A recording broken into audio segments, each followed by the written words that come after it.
Stay Bombad.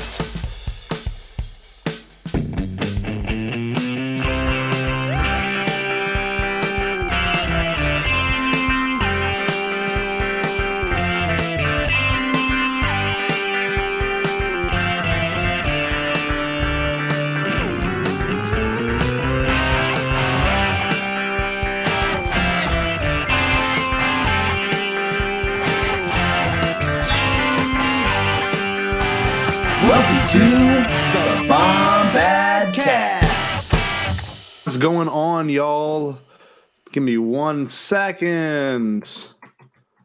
Welcome to just a random fun live stream. I'm here just wanting to hang out. Not that big of a deal. Super duper chill. It's just something I want to kind of discuss. Something I think would be kind of fun to watch together. It all has to do with some of my favorite interviews in all of Star Wars, the Leonard Maltin, George Lucas interviews before the THX, copies of the 1995 release of the original trilogy. So we're going to sit here together. We're going to watch this. We can talk about it. I'll chime in randomly. I got my Star Wars Explained shirt on. Go Alex and Molly. Hope y'all are doing good. But yeah, if you were in the chat, please comment. If you want to join, hang out, let me know. All right. So I'm going to get it put up on the screen. I'm just going to be here commentating on it and just talking about it. So we got it pulled up right here. Hopefully you hear the audio. Let me know if you don't hear the audio.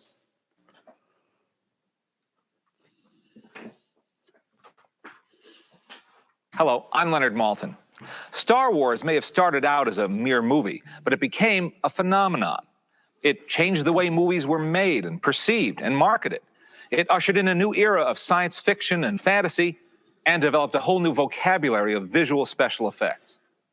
And the man who created the film, who imagined it and then realized it, is here with us today to share some of his memories. George Lucas. George, if I asked you to sum up your feelings. Probably one of my favorite sets to shoot an interview on. Interesting. Just looks like some boards that have maybe been painted black or maybe some sort of what appears to be, I don't even know, curtains. And they just got little lights placed behind them or in them. It's a pretty cool set. I like it. So yeah, no, I thought these interviews were so wicked. When I was growing up, this is where I really learned the word director and what a director was. So it was actually really exciting getting the chance to like watch these for the first time, you know. But yeah, if you're in the chat, please comment. I think we're live on Periscope right now, but it goes directly to Twitter. We're on the Bombadcast Twitter. Oh, it does take me back. Look, we can all enjoy it together. Hold on, let me get it playing.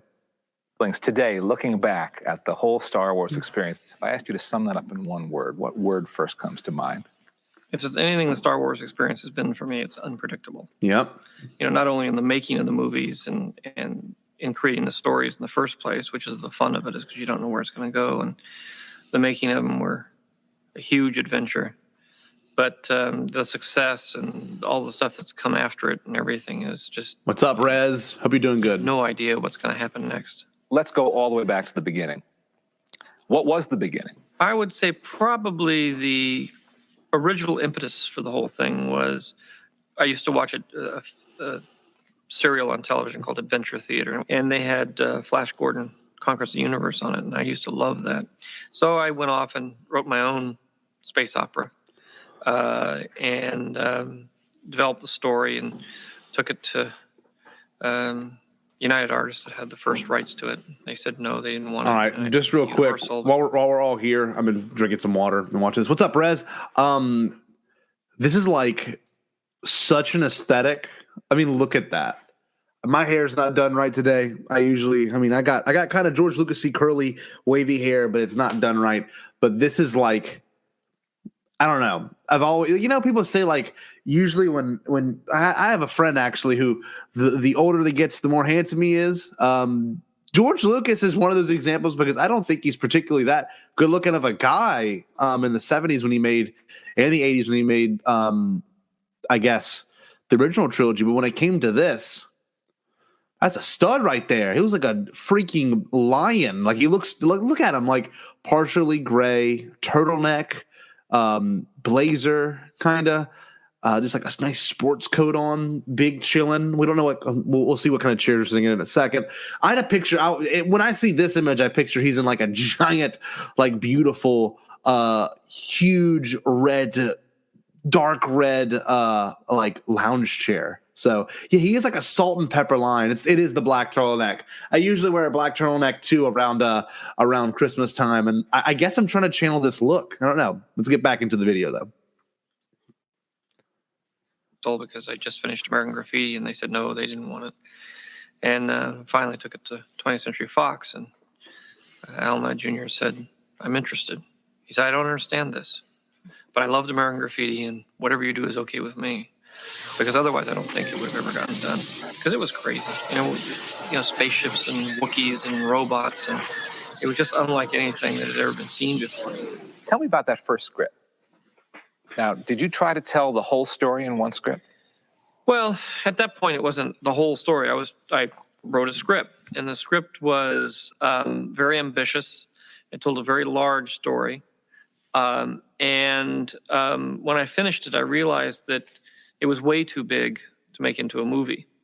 So I took the first part of it, sort of the first act, and I said, I'll make the movie about this. And I had to expand on it and move it around, play with it a little bit. But I basically then focused on that as being the film. And I said, someday, if I ever get a chance, maybe I'll make these other things, the rest of it, the other 2/3 into a movie. But right now, that's just going to have to go on the shelf, and I'll leave it there. And so that's really how the first project came to pass. The other part of it is in order to write that first script, I had to write a backstory. Okay, so the backstory part. This was interesting. See, when I was growing up, when you're at such a young age, you don't think about how all these things are so different, and they're not occurring at the same exact time. When you're like 5, you think everything happens at once. Like when I was 5, it was the year was 2000. I had a Game Boy, an original Game Boy. Didn't think anything of it. You're 5 years old. I was playing Pokemon, which came out 5 years before that. Didn't think anything of it. We had these VHSs at home, the THX VHSs. Loved them, watched them, didn't think anything about it. And same goes for okay, boomer. Can't stand you, Rez. Oh, that's awesome. No, yeah, so we're watching these, and like at 5 years old, you don't think anything about all this stuff. And like we had the prequels out at the same exact time. It was a weird conglomeration of all these different things, but I always thought it was just one big thing, of course, in regard to Star Wars. So like when he's talking about this next sequence, I never thought about it. You don't think about it now, but when you're watching this, you're like, man, that's so fantastic. Like he kind of alludes to what he's writing and what he's working on. And this came out in 95, but yeah, no, I'm going to go be a boomer, and I'm going to play through some more of this. We can talk about it in a second. Hope everyone's enjoying this video. I don't know if you had a chance to rewatch it or if you've ever seen them, but if you haven't seen them, they're fantastic. Maybe watch them without me next time. But no, hopefully if you haven't seen it, we can all kind of get to talking about it and watching it now. So I'm going to get it back playing. About where Darth Vader came from, how the kids evolved, his wife, how Ben related to all that, how the Emperor came to power. And that ended up being the basis for the projects that I'm working on now. You have a go-ahead on the script. You're revising it as you're preparing now to shoot the movie. How do you begin to prepare to shoot this movie? I failed to mention Leonard Maltin's also look at that pause. Leonard Maltin's also pretty handsome. Let's be honest here. For everyone that's joining the video, we got a lot of people in the video right now. Hope y'all are enjoying it. We're watching the Leonard Maltin THX VHS box set interviews from the original trilogy. Faces, I guess, box set, which is the one I grew up with. So let's go through this together and enjoy it. It's a fantastic interview, and I'm gonna try to make that face. No, George Lucas is a stud in this, though. Let's be honest. All right, let's go through this. Went around, and there were no departments at the studios, no one to do this. So I had to sort of build up from scratch my own special effects company in the process of starting this whole thing. How do you find people? How do you find the right people to do that kind of thing and to invent things, which is what they had to do? there was a small group of people that had done special effects. Some guys who worked in commercials doing the Pillsbury Doughboy and this, so there was maybe a few dozen people in Hollywood that actually had So some real experience. quick, They're mostly college. while we're all here, how many of y'all think Phil Tippett is 100% going to come back to do the Mando season 3? Because he was visiting ILM. I think what was it, almost like 2 or 3 weeks ago. He has a photo with Doug Chang on Twitter. I would love to see Phil Tippett come back, and I don't know. He's just one of those incredible minds that I guess Star Wars might need right now, just for special effects reasons. And I would love to see a legendary come back and work on Mando 3. He might even be working on Mando 2. I don't know. We'll see. But yeah, he's talking about ILM right here, and I just felt like sharing that. College students. They're mostly very young. I think the average age of ILM when it started was like 24. That's the average age. And so there are a lot of kids that were like 19, 20 years old. Tell me about some of the casting decisions. What I would do is I would take the various contenders for the various roles and I'd mix them around and have them work ensemble. Because what I was trying to do is see how they all look together and work together as a group, not as individuals. And I think that was a very important part about the casting is I cast a group. I didn't cast one person. I saw how they all worked together and then chose it that way. What was the most serendipitous bit of casting? Probably Harrison. Fred Roos, who was helping with my casting, was a good friend of Harrison's. So he had him. He was a carpenter, and he sort of had him. I mean, he'd been an actor, and he'd been under contract.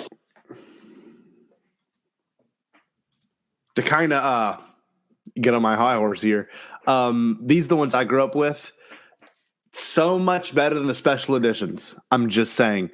If you haven't yet, I have an episode, or we, Bombadcast, me and Jerry, have an episode that dropped yesterday with Hello Greedo. We talk about the special editions. Go check it out. But yeah, I prefer this version when Han runs down the hallway and the stormtroopers are all kind of, conglomerated there and they turn around and shoot at him. I like that way more than the awful, 40 or 50 stormtroopers are just completely stagnant there. So I dig this a lot more. But yeah, let's get back into the interview. He was working as a carpenter, fixing their offices up. And as I was casting everybody, we said, well, we'll start doing these tests. And I said, well, we're short one Han Solo. I've only found 4. I need 5 because I have 5 of everything else. And so I just said, well, Harrison, do you want to do this? You want to stand and sort of read some parts against these other parts so we can get through this thing? And he said, yeah. And he started reading them. He read them better than anybody else did. What was the toughest part of making Star Wars? Well, there was a lot of drama through the whole thing. It was a very tough film to make. It was a fairly low budget film. It was a $10 million movie at a time when most movies the big time movies were $20, $30 million. How much of that went to effects? Well, $2 million went to effects. There weren't very many effects. And I think the toughest part was when I finished shooting, I came back to the United States. I had no editor. I had to reassemble the entire movie of what had been cut, start from scratch. I went down to ILM, and they'd spent $1 million out of the $2 million. We were about 5 months away from release of the movie, and they didn't have any shots done. And I was panicked because I had nothing. I had no movie. I had no effects. I had a big mess on my hands. When did you know it was working, that it was turning into a phenomenon with the public? It was, it wasn't really until it To be honest with you, this is like the most came out and started. handsome-looking George Lucas ever. So, yeah, I have to throw that out there. He's a stud. Look at him. Are you kidding me? Look at the dude. So, yeah, no, this is such a good interview. I've read so many books in the making of Star Wars, everything from, Empire of Dreams to these videos. The story doesn't get old. I mean, the fact that the whole world was against him during all this is just such an incredible thing. I don't know. It really does blow me away how he even got all this made. And, it really makes me want to watch A New Hope. The despecialized versions, I have you. For me, Jerry's different, but I have a copy of it. Harmony T Specialized. If you haven't yet, go check it out. It's really good. All right. Back to the video. it was in the theaters. I was still, even the day it came out, and Laddie called me and says, it's a hit. You know, the first 3 performances sold out, and it's going to be giant. I said, look, all science fiction films do well in the first week. Wait until the 3rd week, and then let's see what happens. So I was always the pessimist. Star Wars has come out. A success, I think it's fair to say, beyond your expectations. Yeah, definitely. At what point did you receive a commitment or an urging to do a sequel? And did you immediately say yes, or was there any hesitation on your part to do it? Well, it didn't really happen that way, because what I did when I was writing it, I wrote one movie, and then I couldn't do the whole movie. See, now, from this angle, he's not as handsome. But the other angle, he was. I can't figure it out. Also, this is such a aesthetic right here. Let me see. It's this shot of Leonard Maltin. Like, look at that. Not his look, but like the fuzziness of the VHS, I guess, converter, or it's like professional, but still looks like crap. I love that.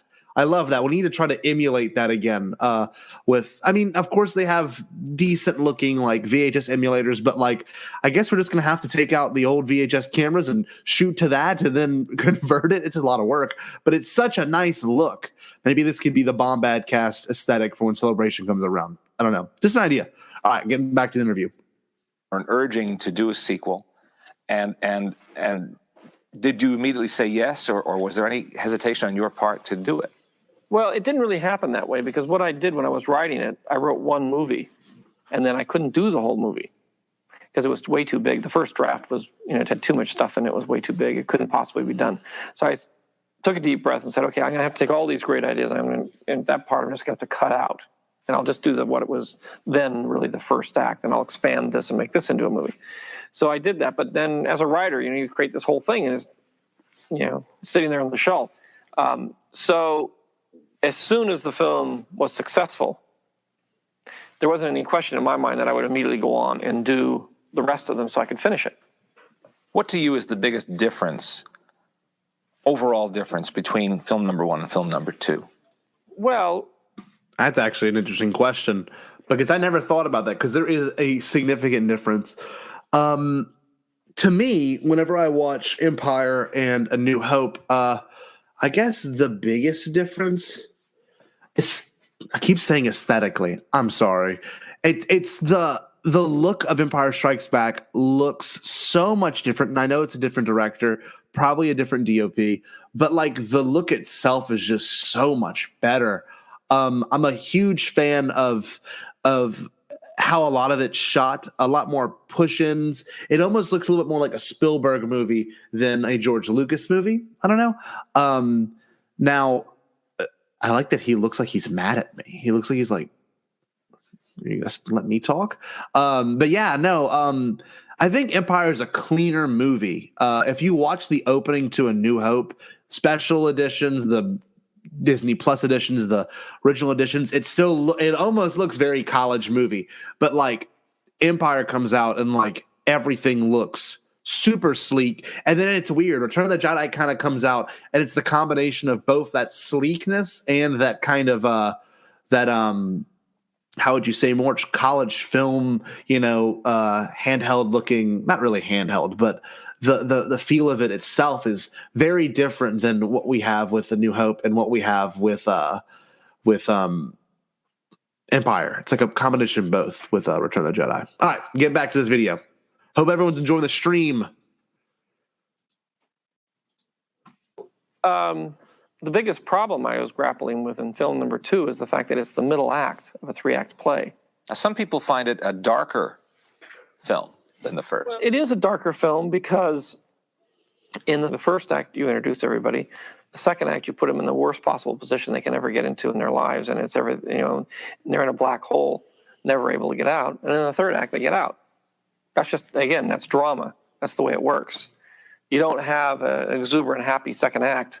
What was the biggest technological advance between the making of 1 and the making of 2?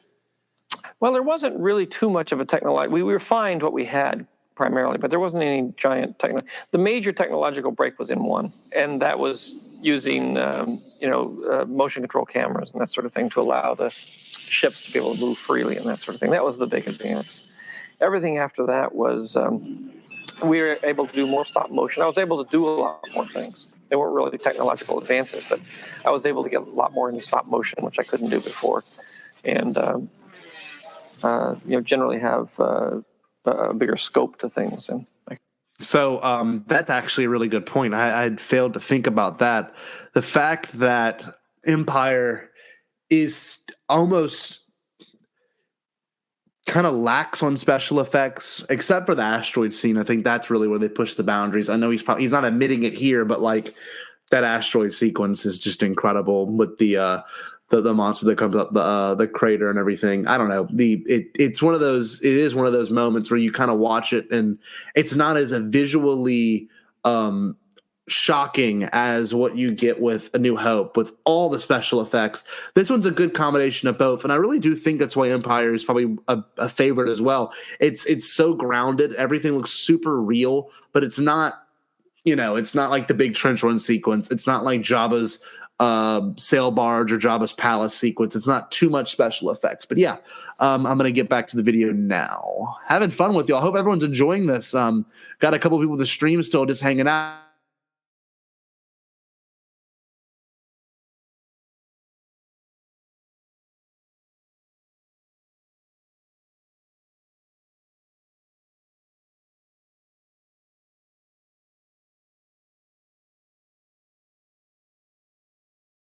This often. Okay. Well, we're back. Sorry. I think the internet messed up for a second. We're going to get back to watching this.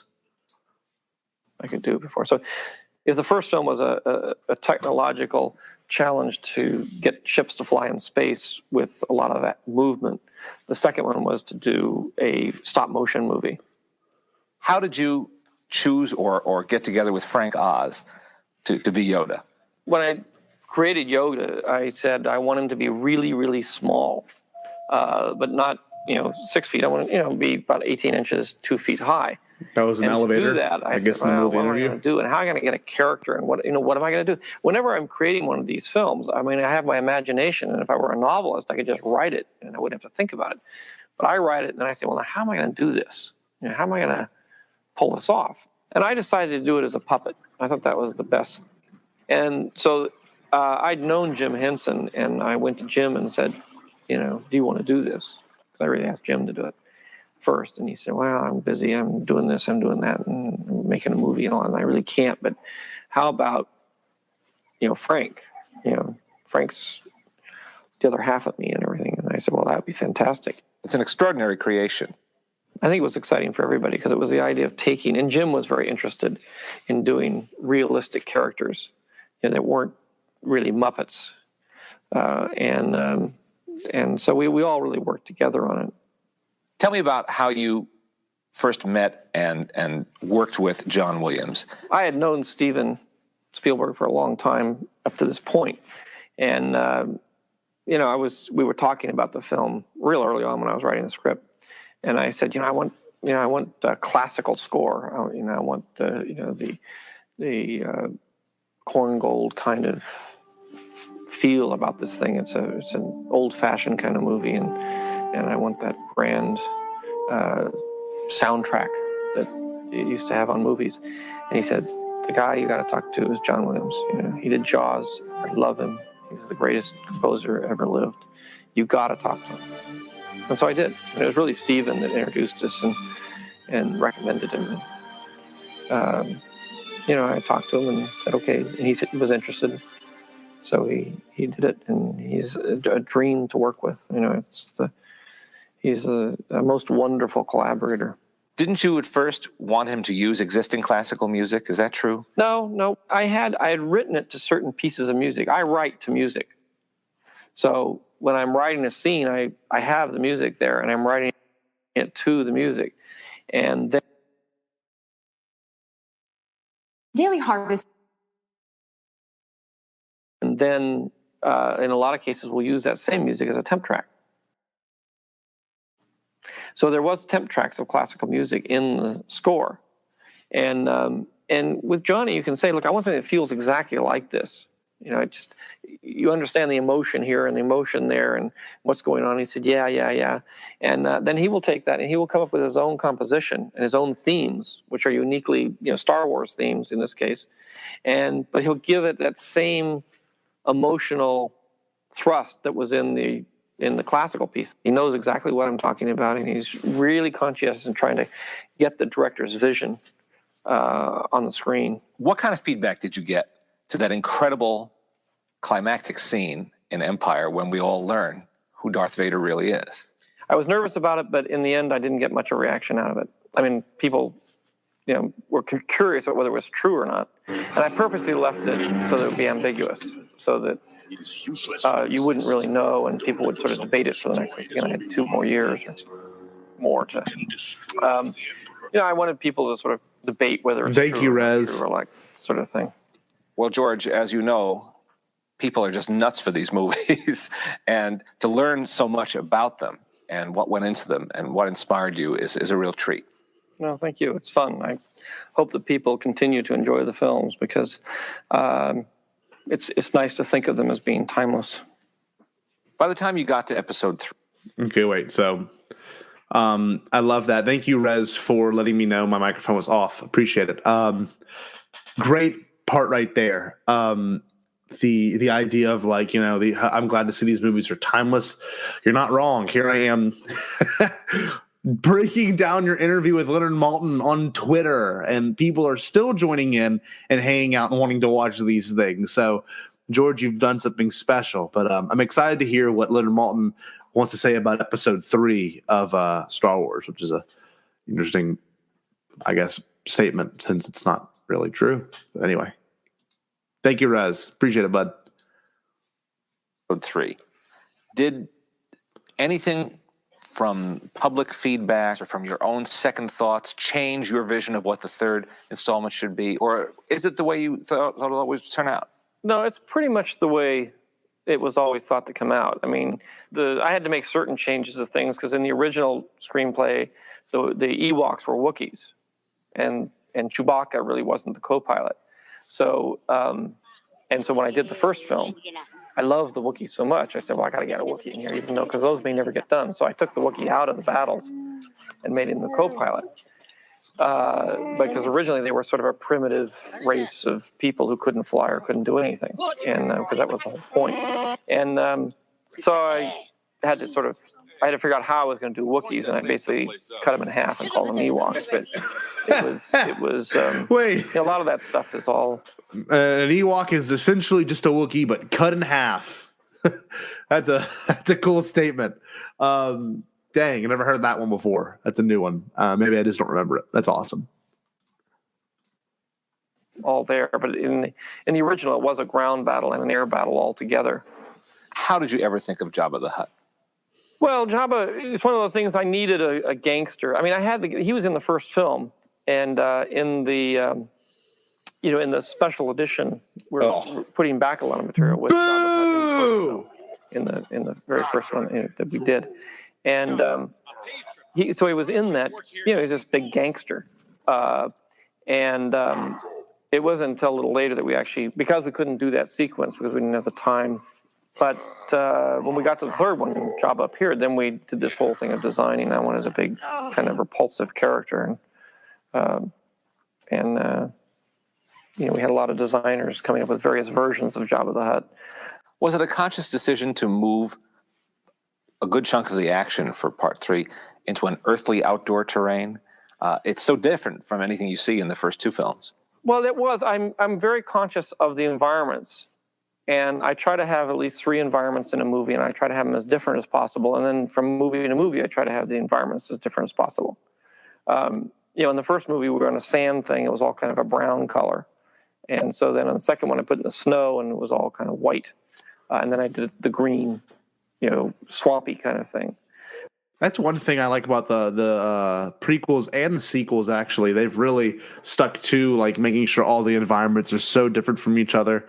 For example, TLJ does it really well with, you get aboard the Raddus, but you also not only get aboard the Raddus, you get Octo, you get Canto Bight, then you get Crate, and I really do think. Oh, and then you kind of get Jakar at the beginning, but most in TLJ, it's all very different environments. The Force Awakens got Jakku, you got Starkiller, you've got aboard the Kylo Ren ship. You've got Maz's planet. You got Dakar, and then you get Star Killer's exterior and interior. So, and Octo, but Octo doesn't really count. And then with oh wow, now looking at The Rise of Skywalker, which I'm gonna watch later today. Hopefully, once I'm done doing this, I might sit down and actually watch it. Trust me, I've seen it 8 times. I know it, but watch it at home for the first time. Trying to think, man, The Rise of Skywalker goes all over the place because you got Exegol, you got the place where they met as well. Let's think. There is a lot of different places. So yeah, well, I don't know. They're all kind of familiar. At least in the original trilogy, it's all very different, except for Tatooine appearing twice. But anyway, enough of me. Back to this. And the third one, what can you do in terms of environments? You have to shoot it somewhere on this Earth. Unfortunately, we can't go somewhere else. So, a forest was really about the only thing I had left. And originally, even with the Wookiees, the Wookiees lived in a forest environment. They lived in the same kind of tree houses, and they did that. They were sort of Earth people. There's a whole motif of like Luke's planet. Everybody is brown. There's lots of browns and earth tones. Everything is earth tones and light tan, light brown, flesh color. It's all very warm tones. And then when you go to the Death Star, it's all black and white. Everything is black and white all the time. It's all very harsh and contrasty and black and white. And I use that a lot. And so in the large arc, it was the same way. It was, where the Wookiees lived, it was all sort of green and brown. I added that in. It sort of was a motif that went from sort of a tan brown to a green brown. And so that sort of still exists in the actual film. There's a whole color and environment motif that goes through, and the good guys are all the earth colors, and the bad guys are all colorless. Your many, many fans, and there are many avid fans, as you know, of the Star Wars trilogy, are wondering about the next 3 films. Here we go. And why is it taking so long? Why does it take so long? And how long will it take? Well, I'm working on the next 3 films, and I am in the process of writing the 3 screenplays now, and it takes a while to write the screenplays. To write the first Star Wars took me about 2 years. If I'm not mistaken, didn't he write the Phantom Menace and make it, and then he's like, all right, Attack of the Clones.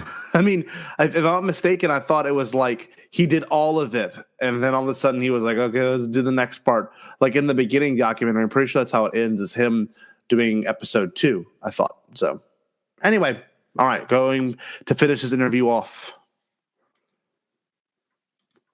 Years, so I'm writing 3 scripts at once. It won't take that long, but it takes a long time to prep them, and hopefully we'll have one finished for 98. If not, it'll be 99. But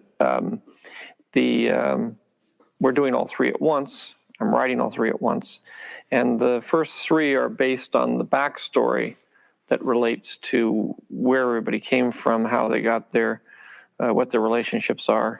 Has this backstory been in your head all along from the inception? Yeah. I mean, I had to do the backstory in order to write the first 3. I had to know where Darth Vader came from. I had to know what his relationship to Luke was. I had to know how Ben Kenobi figured in all of this. And I had to realize that I had to understand that there were twins, and the whole arc of the story in the 3 that are out there now is really the redemption of Anakin Skywalker. And so the first 3 are really, that I'm writing now, are really about Anakin Skywalker. So now you have a redemption of somebody you don't really even know. He's just always in a black suit. But you don't know how he fell from grace and the trauma that went through to get him to there. And then his son brings him back. But it's, and the real story hasn't even been told yet. What would it take to persuade you to go back onto a soundstage and direct a film yourself? Well, I'd like to direct again. I mean, I'm very interested and still in directing. And there is a possibility I may direct one of the next Star Wars. If I do direct again, it'll be the first one so that I can set the stage and the... Now, I don't know if anyone can educate me on this particular, but I forget that he asked Ron Howard. I don't think he ever asked Steven, or if he did ask Spielberg, it was was like quickly denied. I don't know. He don't think he could ever do it justice. But if you think about it, it's very interesting only because this whole idea of like him not directing the prequels, I wonder how different they would have been, if they would have been better or worse. Now looking back at it, my generation has grown up, and I was really young when the prequels came out. But when my generation's growing up, it seems to be that everyone really likes the prequels. But this is very interesting because this is, I guess, before he ever agreed to really directing it. So yeah, super interesting comment. And how everything works for the other directors to follow. But as we approach the millennium, we can look forward to the prequel trilogy. Definitely. How cool is that? That is such an awesome, I guess, video. I really do love enjoying. I really do love enjoying. I really do enjoy watching these interviews. And to kind of end it off, we're going to play one of my favorite trailers from this era. It's the one that I think played before these VHSs. Y'all can correct me if I'm wrong. The THX One Last Time. It's the it was like the little trailer that would play before each one. Let me get it pulled up real quick. Oh, it's awesome. All righty, y'all. We're going to end the stream after this. Thank you so much, everyone that joined. We had a bunch of people in the chat at one point, but I'm very happy. Rez, if you're still here, thank you. Thank y'all so much for taking your time today and watching this. This is just a chill random live stream. Just felt like doing this real quick onto Twitter, where a lot of my family and my people are at my Twitter fam I'm referring to. Anyway, let's get this rolling. And once this is over, the stream will be over. So have a great day and stay bombad.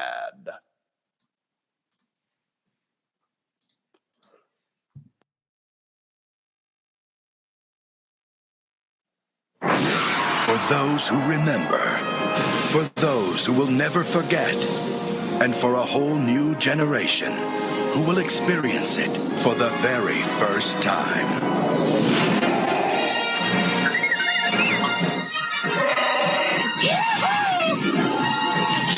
The Star Wars Trilogy.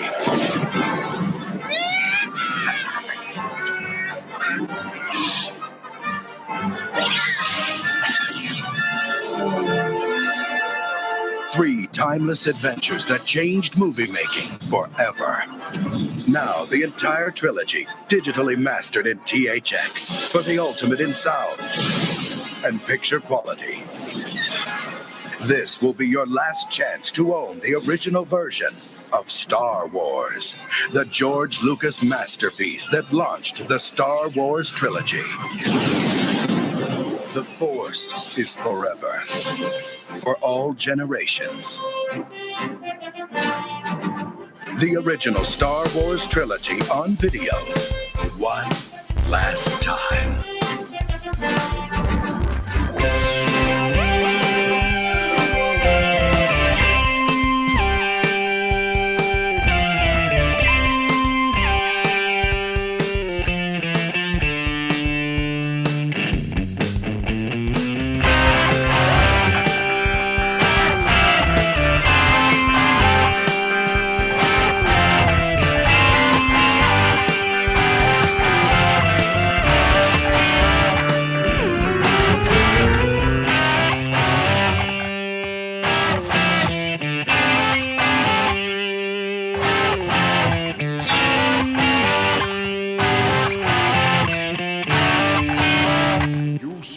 All Bombad.